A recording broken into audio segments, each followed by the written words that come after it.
The History Boys RFC from the University of Edinburgh have got in touch. They're going to run, cycle and walk 2,675 kilometres over the next 3 weeks. From the Scotsman Steps in Edinburgh to the Scotsman's Bar in Malta. Hi there, it's Hamish Watson here. It's just a quick message to History Boys RFC. Tyler Ardron here, member of the Canadian national team. I'd like to drop a quick message to the History Boys Rugby Football Union, who smashed their £3,000 goal. You can be really proud of yourselves.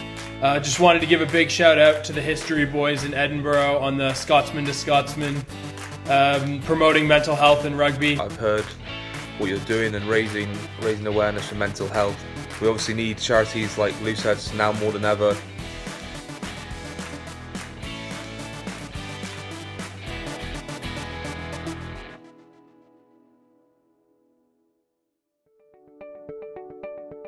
My name's Jamie. I'm the co-captain of History Boys RFC. I'm a fourth year politics student and I'm originally from Sunderland. Hi, I'm Charlie. I'm co-captain of the History Boys. I'm Johnny. I'm technically social media secretary of History Boys, but I'm second year, and it's actually my second year in History Boys RFC as well. Hi, I'm Jamie. I'm a first year master's student and I'm studying history. You've not been part of this club before. How did you find out about this challenge and decide you want to be part of it? Well, I was just looking for master's courses, came across Edinburgh, and as someone who's always been quite a casual rugby player, the idea of meeting a new group of guys in a relaxed setting where rugby was still quite a key part of it, I thought that would be something I'd really want to get into. And then when all training got shut down with COVID, we were looking for a way to really integrate the team and get to know each other and raise some money for a very good cause.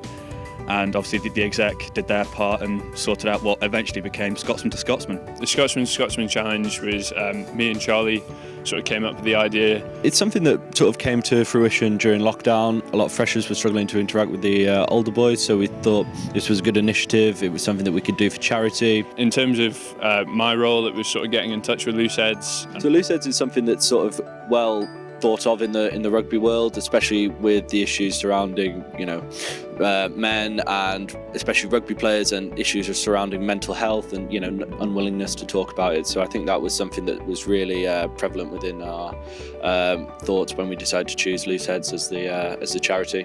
I think the most important thing they do is open up a conversation in the sense that obviously there is this stereotype attached to rugby players where you have to be quite tough. So for us to work with LooseHeadz, who promote sort of tackling that stigma and really opening up, was a really great opportunity.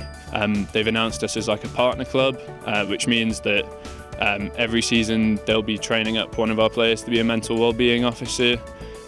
So that's in terms of us always learning and always developing as a club to be a safe space to sort of talk about mental health. That's really important for us. To talk about your problems and to open yourself up to your teammates, I think that is probably the single most important thing they do to help kind of promote awareness. In terms of the distance, it's 2,675 kilometres. Yeah.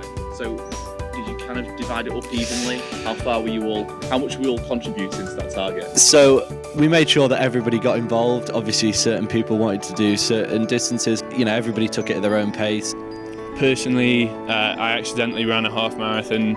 So I'm quite a keen runner. At the London Marathon in 2019, I set myself the personal goal for this challenge of running 100 kilometres. I think my final total was about 115. Getting to the magic number of 2,675, then we were happy. We just took personal responsibility, as you do on the pitch.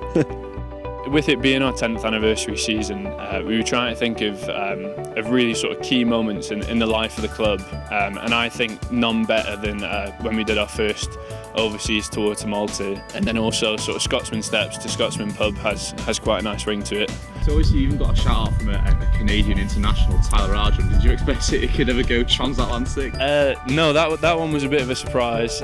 Great to see sort of professionals such as like John Hardy, Hamish Watson, and also just the big podcasts like the Rugby Pod with like Andy Good and Jim Hamilton. There's all sorts of names that we just didn't expect to see from, so it was just really amazing. I have to admit, having Hamish Watson give us a shout out was pretty spectacular. He's one of the best in the world at what he does. He's a phenomenal player and a fantastic bloke. So to have him really come on board and give us that that shout of support it meant a lot.